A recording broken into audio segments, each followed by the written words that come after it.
Welcome back to the Shabbos Treasures series. I'm Gila Ross, host of the Power Up podcast, and I'm here together with my co-host, Rabbi Samuel Ross, and we are delighted to be able to share a weekly idea that you can take into your Shabbos and upgrade and beautify immediately. Enjoy. As you saw from last week, we are now beginning with the rabbinic parts of Shabbos. Last week we looked at Muktzah, which was what it was. And this week we're going to look at a new topic, which is, can we ask others on Shabbos to do things for us that we shouldn't be doing? That is what we are going to look at this evening. So what we're going to do now is Gina is going to run through a few scenarios, and feel free to comment as we go through. So this topic, I think, comes up in one or two ways, and we're going to look at them both. One of the ways it comes up is when people have friends or family that are different religious levels with them than themselves for Shabbos. And they can be very helpful over Shabbat, and they'll say to them, oh, you know what, I can carry for you, or I can switch on the lights or for whatever. So that's the case number one, is when, which I'll actually say, give a scenario. But if, let's say, you have family or friends over and they are not particularly Shabbat observant, or maybe they're not Shabbat observant at all, and someone goes into the toilet, they switch the light off, and your friend, whoever's sitting at the table or family member, jumps up and says, that's not a problem, would you like me to go and switch the light on for you? And we already have an answer over there from Maddie, who says no. Okay. Oh, we have a pretty unanimous answer from here. Okay, so that's scenario number one, which around the Zoom room, it seems that the consensus is no. Okay, the problem is my light is still off. Can I ask my neighbor or whoever it is who is not Jewish, can I ask them to switch the light on for me? You can ask them, but you can't directly say, can you turn the light on? You can say, it's dark in there, or you can't directly ask, but you can sort of hint about it, if you know what I mean. Okay, so Maddie, so you've got information, you're sort of ahead of the game over here. In on about 10 or 12 minutes, you are going to find out that the thing of hinting, believe it or not, only applies in a few cases. Okay. It's surprised when it doesn't. Almost no one knows when that doesn't apply. It's like, oh, you can always go and hint to, someone of a different religion. Give it a few minutes, because it's like famous. Like everyone says that. Give it a few minutes. But I'm impressed you've already got that information. But you're going to see, again, once we start giving principles, that it's not always, actually, many occasions not going to apply, but we'll see when you're in one no. Okay, so that was case two. What about case three, Gilla? There's what happens if I have a really, happens occasionally, you forget to switch off an alarm clock before Shabbat, and you suddenly realize, or you hear that it is on, and it's one of those old-fashioned alarm clocks that once it's on for, I don't know, an hour or so. Oh, not that really annoying type. Is that what you're suggesting? Yes. Oh, the type that Darren loves. Right? And the noise is driving me nuts. Can I ask someone who's not Jewish to turn that alarm off? No. Maddie's saying no. We can all go stay with Maddie for the rest of Shabbat. Yeah, Darren's annoying alarm. Okay, so again, we're contrasting. Number two again was the light on, and three was the alarm off. Okay, into question four. Am I allowed to have a non-Jewish cleaner come and clean up for me on Shabbat? Yes, as long as you pay them not on Shabbat. Okay, good, Darren, and Maddie's also nodding. Again, we'll see afterwards exactly what the boundaries of that are, but okay, good. Now, what about this? I'm having a party in my house on Shabbat. Not on Shabbat, right after Shabbat. Can I get someone who's not Jewish to come to my house and set it up for after Shabbat on Shabbos? You're not supposed to. Whoa, this man is on fire tonight. Did you see the answers ahead of time? And again, well, give us a few minutes, but no. That's the problem. If you give him the questions, he Googles them all and he comes prepared. We can see your paper with notes, Darren. I'm joking. I'm impressed. Okay. Okay. This has actually happened to us. We, one Shabbat recently, we actually walked downstairs in the morning and we realized that all the electricity in the kitchen was off. It's all connected on one fuse and it's off. And we have stuff in the freezer, meats, food, etc. Can I ask someone to either flip the fuse or to plug the freezer back in on Shabbos? Thinking. Didn't find that one on Rabbi Google. Don't know the answer to that one. I think yes, because otherwise it's like a life or death situation, really. I mean, You're not. Whose it is. I wasn't listening to half the conversation. With half the thing, I was just trying to move Sadie away from the door. All I heard was flick the fuse switch. I didn't know of what. But so we're talking about the meat that in the freezer. The meat in the freezer, which I mean, it is not going to last over Shabbos. I mean, it may or may not, but it's risky for sure. Okay, we're gonna come back to this. Actually, I'd say no because it's work, isn't it? So no, you can't. So we will get to it. And the final question that I have, I'm not sure how often this comes up, but let's imagine the scenario that I realize on Shabbat that I do not have enough challah for Shabbos lunch. Run out. Everyone ate it all on Friday night, didn't make enough or whatever it is, right? Like that's because it's so really good, your challah. Right?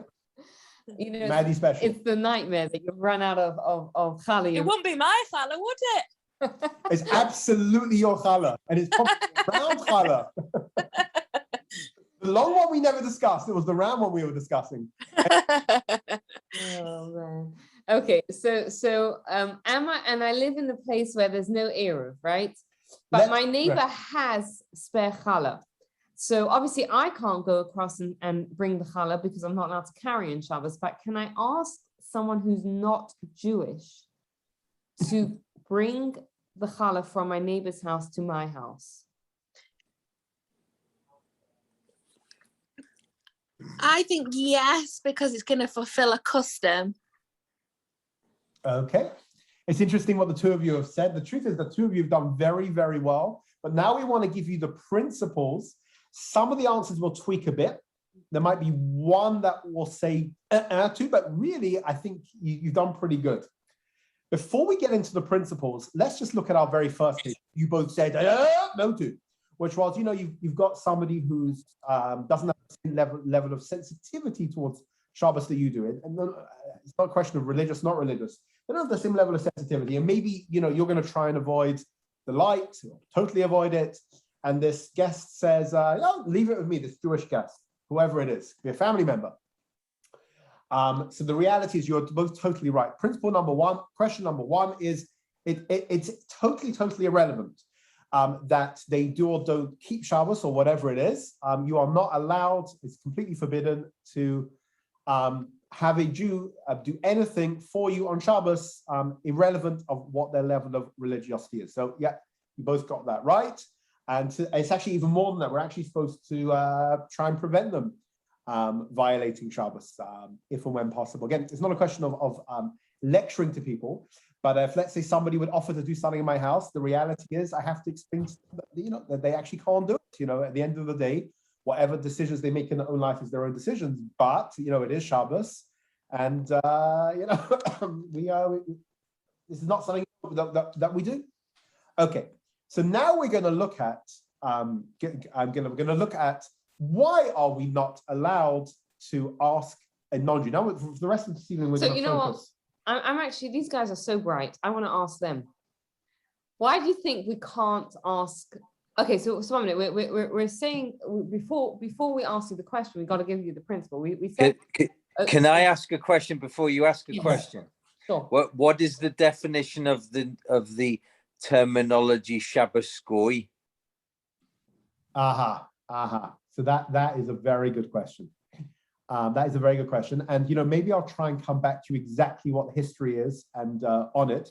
But I think the point is actually where we're going to sort of go with this, which is that a non-Jew is not allowed, again, in a minute you'll tell us what the reasons are, but to do work for us on Shabbos. Again, we discussed in the very first session that Shabbos is a unique mitzvah. It's the only mitzvah that we discourage. If a non-Jew comes and says, I want to keep it, Shabbos is like the one mitzvah that we say no to. And the concept is that it's sort of our marriage with Hashem. It's so precious, it's so beautiful. So you can't have somebody else who's not part of the marriage being involved. So we'll come to it. I think at the end of the session, you'll get an understanding of what the Shabbos goy is. Yeah. Okay. I think we'll see later on with the principles exactly how it works and why it works. Okay, good. Okay, so Michael, you asked me a good question. I'm going to ask you a good question back. Why not? If you're saying that a non-Jew doesn't have to keep Shabbos, why can't I just ask a non-Jew to do whatever I need to do on Shabbos? Ask him to put the light on off for me, switch off the alarm, I don't know, do the laundry for me. Is that because the other then you're almost employing them to do duties and tasks for you, irrelevant to whether you pay them or not?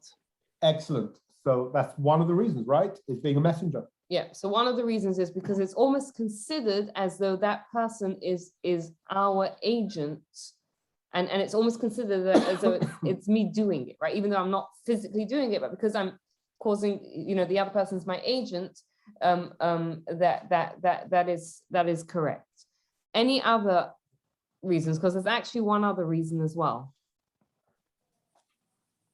Why would we possibly be an issue for us to ask someone that's not Jewish to do work for us in Shabbos? Because you're not allowed to work.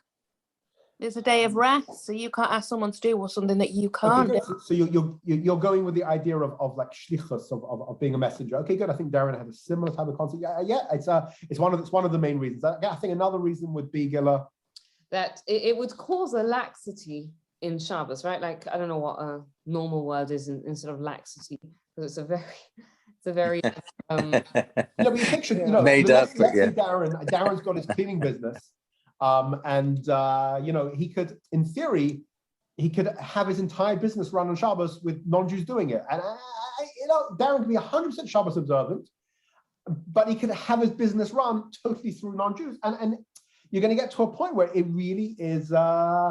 It's really taking away from the spirit of Shabbos. It's taking away from his own Shabbos. So, and even in your own home, you could do that, right? You could have, if in theory you could have a non-Jew do everything for you in Shabbos, hoover and switch the oven on and switch the oven off or whatever else, and it would just totally cause a certain laid back attitude towards the Shabbos observance. So those are the two reasons.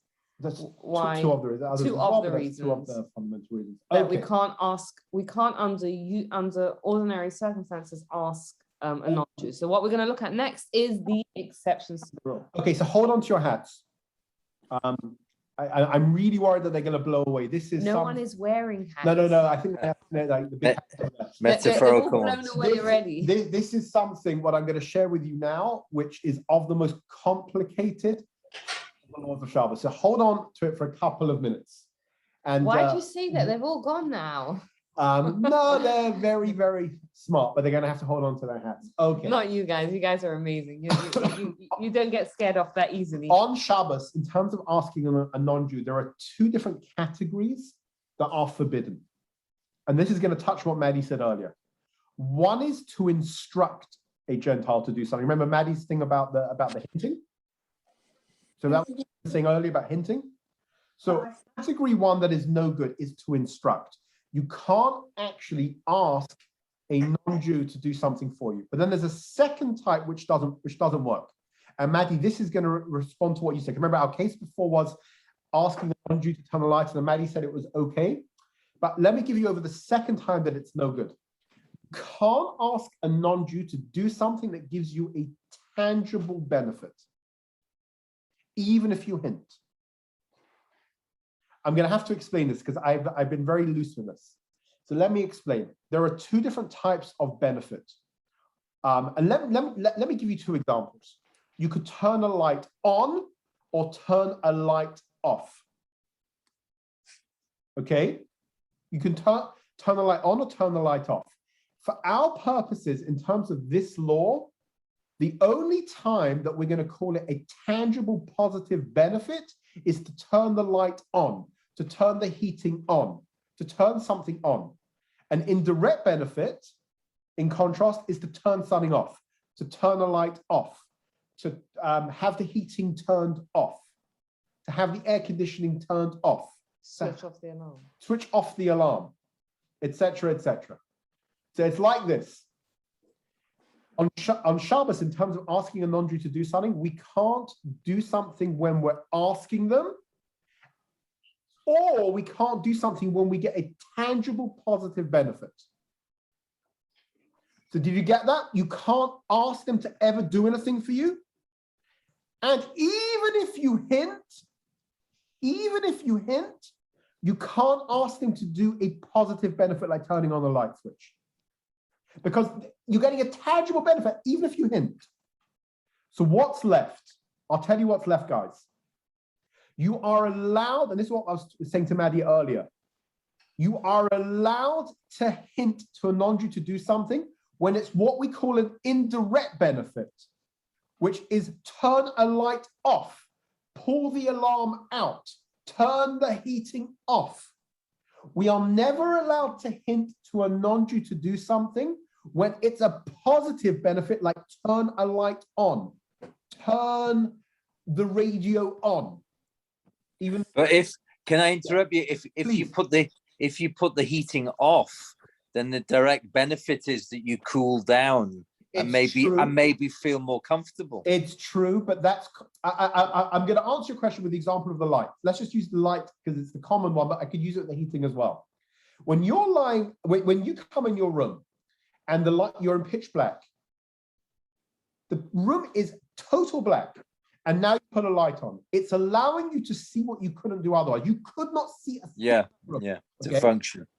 As opposed to when you lie in your bed and the light is on, it's an annoyance.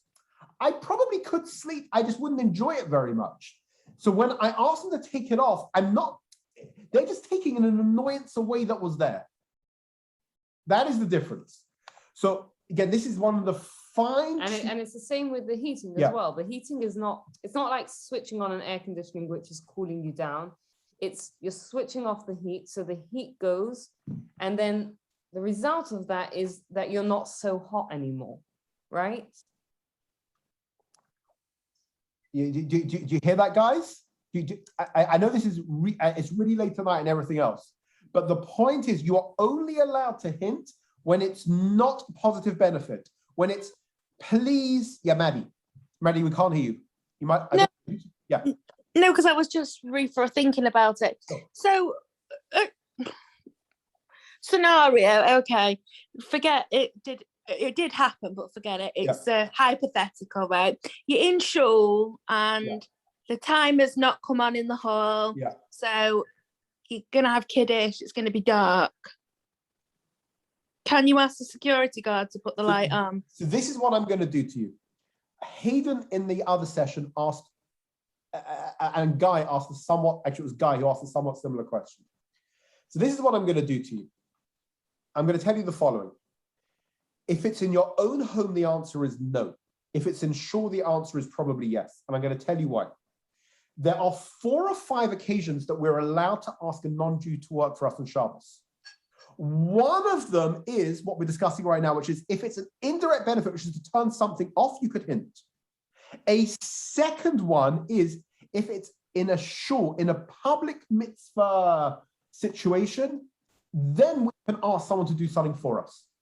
Again, we're going to find, I think, 4 or 5 different times we're allowed to ask non-Jews to do things for us. So, Maddie, the answer to your question is, in your home, no. But there are some rabbis, it's not universal, but there are, and we try not to, but the reality is when it comes to a situation of a shul, let's say you otherwise wouldn't be able to daven with a minyan or something like that, or have a communal meal or something like whatever the circumstances are. And it's not just davening. It was known that that Rav Aaron Kotler, the famous head of the yeshiva in Lakewood, New Jersey, said it applied to Talmud Torah study of a public as well. But when it comes to a public mitzvah, then many say that you could. There are going to be 4 or 5 different scenarios which we're going to rattle through now when you are allowed to ask a non-Jew to do work for you. Let me rattle through them, and then Gilda's going to go back to the 7 examples. Case number 1 that you are allowed to ask a non-Jew to do work for your Shabbos is in an indirect benefit. Turn the light off, turn the heating off, turn the alarm off. You're allowed to hint. Okay? Case number 2 is, again, I wasn't going to go through this, but you're asking it's the sake of a mitzvah. It's the sake of a public mitzvah, like in a shul on Shabbos, the timer goes off or something like that. Okay. The third example will be to avoid a substantial financial loss. Let's go to our case with the freezer.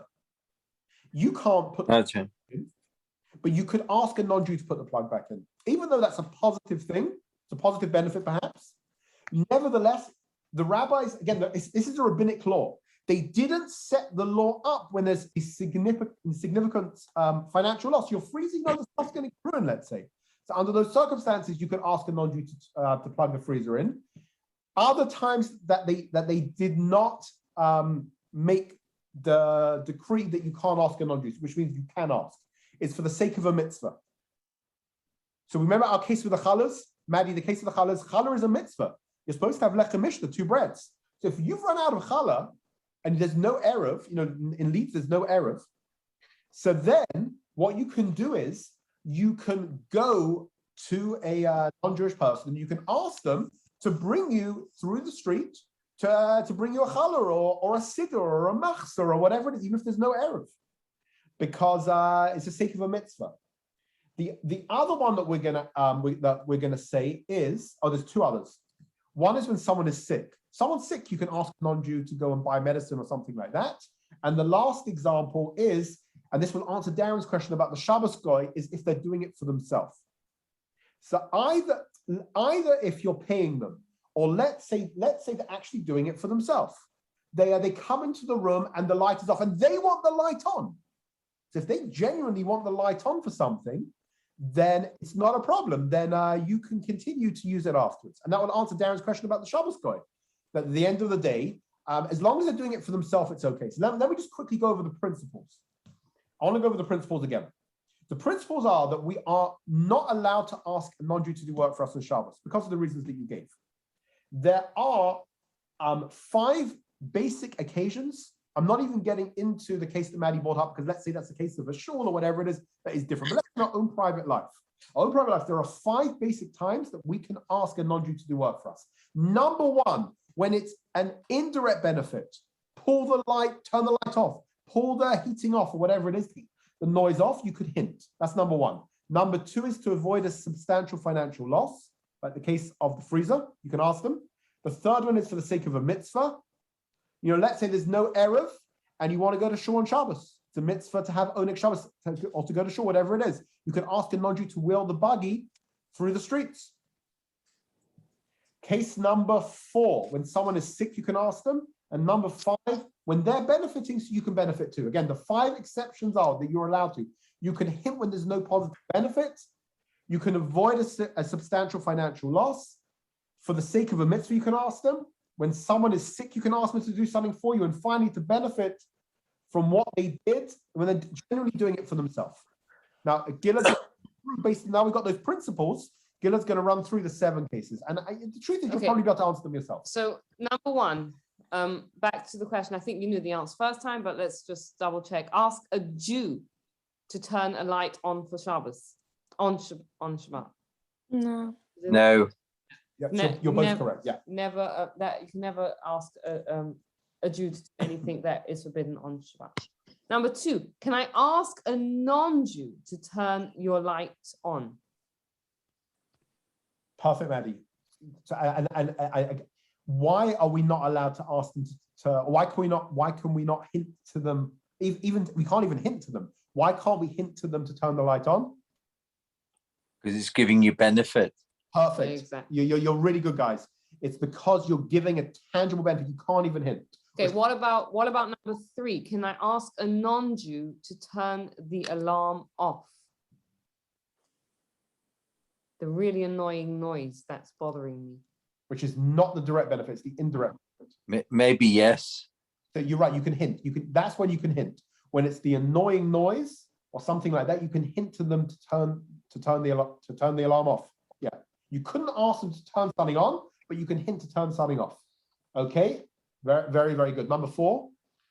What about, can I ask my non-Jewish cleaner to clean up on Shabbat for me? Can I have someone who's non-Jewish come in and clean my house for me on Shabbos? Yes, but you mustn't pay them on Shabbos. Good. But the question, yeah, okay, go. I mean, you can leave the money for them somewhere. Okay. So basically you can, and she can do anything that you're allowed to do on Shabbat, right? So for example, you're allowed to wash dishes on Shabbat. You're allowed to sweep the floor. You're allowed to, you're allowed to do all this stuff on Shabbat. So she could do anything that you're allowed to do it, and she can do it in whichever way she chooses, right? So let's say, for example, one of the common things is washing dishes. So on Shabbos, you're not allowed to use the hot water to wash the dishes. Yeah. But for her, if you don't have to tell her, you're not allowed to use the hot water. Right. If it's easier for her, which generally it is easier to wash the dishes in hot water than cold water, then she can use the hot water to wash the dishes. And again, just to clarify, we're not asking her to use the hot water because we can't ask her to do that. And we just, we can ask her to wash up because, maybe I need the dishes for lunch on Shabbos day or whatever it is. But because we're allowed to wash up in cold water, if she chooses to do it in hot water, that's okay. She could not use a dishwasher because that makes a noise, and that's like it puts down the spirit of Shabbos. And in terms of Darren, your point about paying on Shabbat, so you're not allowed to obviously give her the money, but what you could do is you could leave the money in a place and just tell her, whatever, there's an envelope for you next to the, I don't know, the key hanger or whatever it is, wherever you choose to do it, and then she can take that envelope. So again, the point is, I just want to clarify this again. The point is, anything that we can do on Shabbos, whether it's washing up, we can wash up in cold water, whether it's cleaning up, allowed to clean up, etc., she can do. We're adding that what can she do that we can't do is if she could choose to do it in an easier way for her, even if that would break Shabbos. Which Gilda's example is she could use the hot water to wash up, even though we can't. We can't ask her, but she could do it. But on the other hand, she can't start, polishing our shoes. She can't hoover. She can't use electric. Can't hoover. She can't polish our shoes. She wouldn't be able to do something which would be like, one of the forms of work or something like that. It has to be something that we would be allowed to do, but just then she can sort of stretch it a little bit. And if there's an easier way for her to do it that doesn't make a public derogation of Shabbos, then you'd be okay. Which leads us into the next question. What about asking her to set up for me for my event after Shabbos? Can I do that? No. Great. Exactly. Do you know why? Because you can't prepare for the next day. Exactly. You can't prepare on Shabbos for after Shabbos, so you can't ask her to prepare on Shabbos for after Shabbos. Number 6, the freezer. Yes, because of the financial loss. Exactly. Perfect, financial loss. Which brings us to our last question, the challah. My challah, I'm out of challah, and all I've got is Maddie's challah. Can I ask we have an eruv here, but imagine there was no eruv. Can I ask a non-Jew to go pick it up from Maddie and bring it across? Absolutely. Yeah. Because it's a mitzvah. Because for the sake of a mitzvah. So again, I want to clarify the whole point. We had a similar thing last week with muksa. These are rabbinic laws, they're not biblical laws. So when the rabbis set them up, they set them up as safeguards or whatever the reasons were. They only set them up in certain cases. They did not set up the prohibition of asking a non-Jew. And again, we went through the cases again. They didn't set it up to hint when it's in a non-significant benefit, to turn the heating off, to turn the light off, then you can hint. They did not set it up to avoid a substantial financial loss, then you're okay. They didn't set it up in a case where we can't do a mitzvah. A mitzvah of having challah or kiddush or whatever it is. They didn't set it up when someone is sick, and they didn't set it up when the non-Jew is getting benefit from themselves. Let's say they need the light right now. then we don't have to leave the room early after, or whatever it is. But say about like direct benefit, so we can't get direct benefit from it. So if the cleaner comes and cleans up, you're going to get direct benefit because you've got a clean house. So how is that allowed? So you're asking good. So again, she wouldn't be able to do anything that gives us a direct benefit. Let's call a direct benefit, turning a light on or turning the heating on. She can't do those types of things.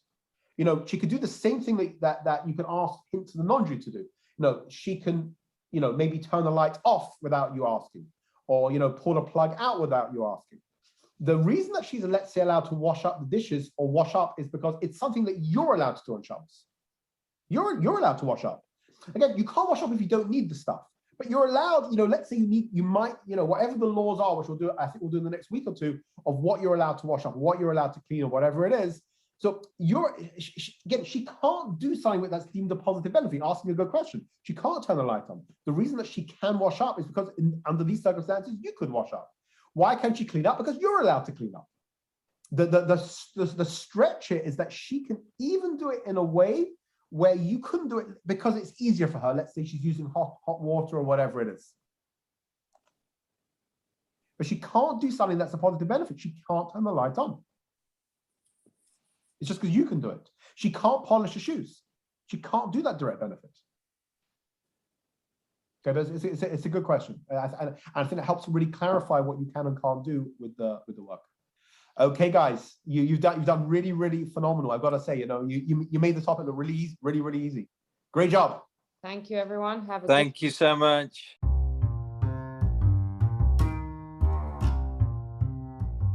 You can get in touch with me. You can send me any questions. You can find me on Instagram. My page is It's Gila Ross. Thank you so much for taking the time to listen. I hope you have a wonderful day, and please take a moment to rate, review, and subscribe to the podcast so you don't miss out. Thank you again.